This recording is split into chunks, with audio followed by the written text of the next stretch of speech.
York, we have just learned R.I.P. this to morning the Juice that O.J. Simpson Simpson, died man. at the age of 76.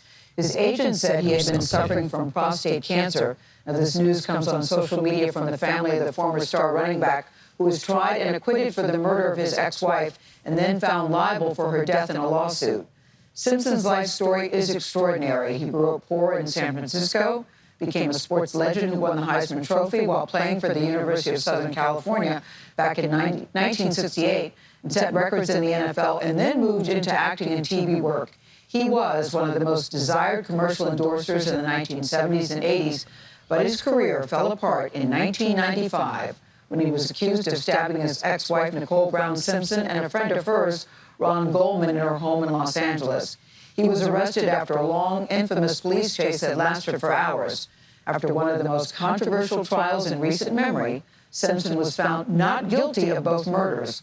Goldman's family then sued O.J. Simpson, and a jury ordered him to pay $33 million in a wrongful death judgment. Wow. But that was not the end of his legal troubles. In 2008, he was convicted in a kidnapping and robbery scheme involving some of his own memorabilia. He served 9 years in prison before he was paroled in 2017. Joining me now by phone is journalist Ed Gordon, who covered the O.J. Simpson trial for BET, and he was the first journalist to interview Simpson after his acquittal. Ed Gordon, good morning to you. Good morning, Gail. Ed, I actually remember that day. I was watching that interview. I think the country was riveted to that interview because we all wanted to hear what O.J. Simpson had to say.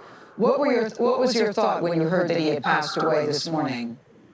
I literally, Gail, am at an airport. I just got off the plane and checked my phone. Needless to say, I was getting all kind of calls and texts, and it is a bit surreal. I mean, we all can go at any moment. But to think about, as you read, who O.J. Simpson was, this star running back, arguably at his time the greatest running back of all time in the NFL, then to become a pitchman and a movie star, and then, the tragedy that befell the Goldman family and what it's become. And so I think back, Gail, as you know, how divided this country was based on that trial. It's extraordinary. And I still remember when that verdict came in, he still proved to be, I think, up until the end, a very divisive character. At the time, it seemed to be divided among racial lines. I remember there was a lot of celebration in the streets from some members of the black community, and a lot of people were just in shock when the verdict came in when he was acquitted. What do you remember about that time? Well, I remember that specifically, and I also think it's important for us to say, Gail, that I think a lot of African Americans had their doubts as to whether he was innocent or not, and much of the hearing was not necessarily for O.J. Simpson, as much as it was for someone who, as misguided as this may sound at first glance, had beat the system. That African Americans had, for so many years, been railroaded into jail, that you finally had someone rich enough and powerful enough to maybe, and I underline that, evade the system. But it's an extraordinary time that we lived through. You think about the white Bronco and the chase and all that led up to his arrest. And I don't know that we would be able to even think about the proportion of it today, simply because social media, think about this, Gail, had he been on the freeway, even though the helicopters followed him, you would have had so many camera angles from phones and everybody trying to be, the reporter on the famous scene. chase. It's just an extraordinary time. He was acquitted in that case, but there was forever still a cloud over O.J. Simpson. Yep. And how do you think he navigated that? Because, many times he would still be walking in the streets, people were asking for his autograph, wanting to take a photo with him, and still there were others that saw him as a pariah. That's a great question, Gail. I had been with him on a number of occasions after the fact, and what he would do is when he would see someone looking at him, he would quickly go to them and say hello to them before they could say anything. It was a disarming tactic on his part, if you will. So if he was afraid they were going to say something rude or vile, he would try to disarm them because he was a charismatic person. He was bigger than life in many instances. And so he would try to speak first, and he was, and some people will rail at this, but he was charming at times. And so he leaned on that charm to disarm people. Yeah, charming is not what the Goldman family feels about him, or No, many certainly members. not. Certainly not. No, the Goldman family or the Simpson family, and I was always thinking about them during times like this. Yeah, and it's hard to really kind of put your arms around this. It didn't bring any of those people back. It didn't ease the pain of those families who still today grieve the loss of those two people. And he always, Ed, even right up until the end, he always maintained that he was innocent. He did maintain that, as you say, until the day he passed away. And he was quick to suggest that he always was, in his words, searching for the killer. There were those who will suggest he never did that. But he did maintain he had absolutely nothing to do with it. And as hard as that is to believe for many people, and you think about this, Gail, for as long as it's been since those gruesome murders, O.J. Simpson remained, up until he died, the face of a murderer for many. Even today, there will be comedians who will use him as the butt of a joke. And so it was something that stuck to him until his last days.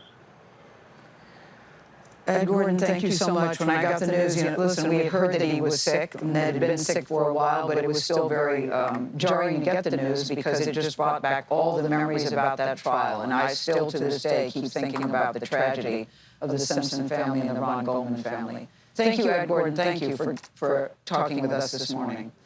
Just a reminder, we are remembering O.J. Simpson. He has died at the age of 76. His agent said that he'd been suffering from prostate cancer. Just one thing I want to add on this one they didn't mention. So OJ was married twice. The first time he was married to a black woman, I believe they had 2 children. After that, that's when he was married to Nicole. And with Nicole, I don't know how many children, but in total, OJ left 5 kids. He started NFL in 1969 and he left. He was retired in 1979, so he did a decade, 10 years. He was also highly decorated athlete. Another point, he passed away on Wednesday, the 10th, April 10th, 2024. But the family has announced that today on Thursday. So he was battling prostate cancer. So one thing I can learn from this, every time when someone passed away, we always have to remind ourselves that, tomorrow might be our last day or today might be our last day. We are not here forever, and that will never happen. So, you got to live your life, do right by people, don't try to hurt people, don't try to be the bad guy. So we have to learn from this because life doesn't promise. Life does not promise. Just be a good person in general, because at the end of the day, we're going to die. Also, if you have passions, you have ambition, things that you want to accomplish in life, don't wait tomorrow to do it. And then, do as soon as possible, because we do not have enough time left. You know what I'm saying? Because nobody knows when is his last day for the most part. Some people might know because they're in a condition that the doctor tells them, okay, you're going to pass away in 5 hours or 10 days. I had an uncle who died from a tumor, and I remember I had a call that was like in the morning. Yeah, they told me that he's gonna pass away at 5 o'clock. I believe he was injected something because it was costing him way too much to take care of him, and they saw that his situation will not get better, so they just decided to inject him something so he can peacefully pass away. So they called me, he's gonna pass away at 5. I was very terrified. Until these days, I think about it, it's like, wow, that's somebody that I spent a lot of time with. We had so many memories. So life is very short. When they say life is short, it's very short, but it is short. So the best thing you can do, man, just be a good person. Do what you gotta do. Don't wait for tomorrow, because tomorrow doesn't promise. Other than that, man, I'll catch you next time. By the way, if you have not subscribed to the channel, please do so if you like the content. If you don't like this content, maybe next time when YouTube recommends on one of my videos to you, you might like the next content. But yeah, peace out, family. I'll catch you next time. I'm out. All right.